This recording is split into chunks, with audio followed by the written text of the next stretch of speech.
Posible ba daw nga ang usa ka tawo nga nimbiya na bitaw sa kangit-ngit, like nakagawas na sa mga gapos sa demonyo sa kaaway, wala na nagapos sa makadaot nga bisyo like sigarilyo, inom, shabu, unsa man diha, basta tanan nga mga dili maayo. Posible ba daw nga once ang tao na bag-o na nakagawas na ng tanan ba nga mga dili maayong gapos, mabalik sila? Yes, posible na siya mga igso, no? Ang tao, kung gibag-o siya sa Ginoo, posible siya mabalik kung magkumpiyansa sa siya, no? Maningin ni Jesus Christ nga, kung ang usa ka sanga mubuwag sa punuan, dili na gyud mamunga. Si Jesus, mo'y atong punuan. Kung kita mubuwag niya, mukang ata sa pagpangalagad sa Ginoo, bisan pag gibag-o ka sa Ginoo, mga igsoon.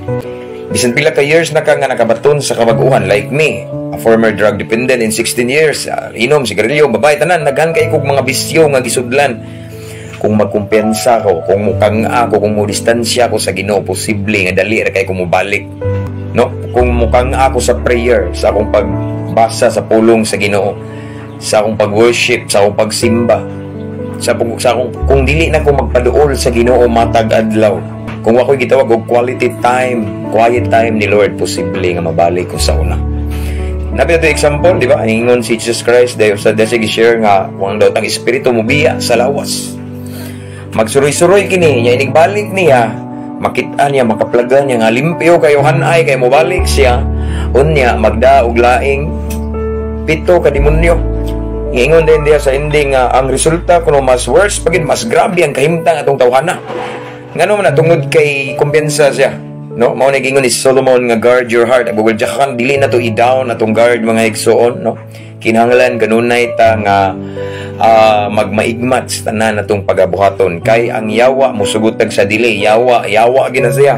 So makakita na siya og kanga, makakita na siya og agianan, doorway, entry point sa itong kinabuhi, dali na siya mo enter, no? Mao na nga dili ta magkumpiyansa mga igsoon. Kung karon naminaw ra gibag-o ka sa Ginoo, gipaygawas ka sa Ginoo sa lain-laing mga makadaot nga bisyo, karon nang halagad ka sa Ginoo, i-maintain imong pagkagawas nun, i-maintain ay maintenance, no? Mura nang sakyanan atong kinabuhi. Ang sakyanan mga igsoon, bisag kondisyon pa kay na, kung dili na to i-change oil, kung wala na i-check up mga igsoon, maguba na kadugayan, no? Na madaot na, no? So nga na sa datong pagpalagad sa Ginoo. Yes, by God's grace na nata sa Ginoo karon, no?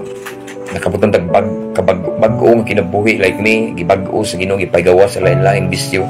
Every day tintalon ta sa kaaway. Kung mukang ata mga igsoon, labi na usay busy kita, busy ka sa trabaho, negosyo, pag-eskwela, or busy kita siguro do kwarta ba niya. Unya bitaw mantinilan na itong Ginoo mo, gamay atong panahon sa pag-ampo, pamalandong sa Ginoo, pagbasa sa iyang pulong, posible nga mahuyang ta dihang dapita sa iyon rata atakihon sa kaaway.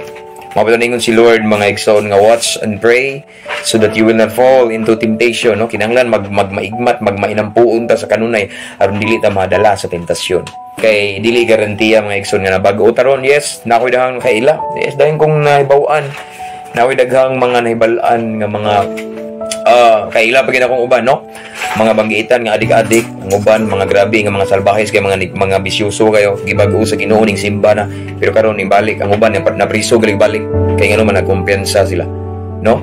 Mao na nga di ta magkumpiyansa kung ang unsa ang kabag-uhan nga mga sinati karon, ipadayon mga igsoon, ipadayon ang atong pakigsandurot sa Ginoo, ang ato ang gitawag og lig-on nga relasyon sa Ginoo, padayon ta og ampo sa makanunay everyday, and pagpamalandong siyang balang pulong, and at the same time atong kinabuhion, that way lig-on ta, dili kita mo kang-aba, no? Atong relasyon sa Ginoo, dili kita mo distansya, magbantay ta by the grace of God, and that way dili ta mabalik sa una, no? Dili kumpensaan, no? Mao na kung gamay pagdasig ug tubag, kung pwede ba daw nga gibag-o ka sa Ginoo, mabalik ka, pwede og magkumpensa ta. So no, again, why kumpensa? Amen. Every day sa struggle, na battle kada adlaw, ug kinahanglan nga dili ta mubuhi sa Ginoo. Amen. God bless everyone. To God be the glory.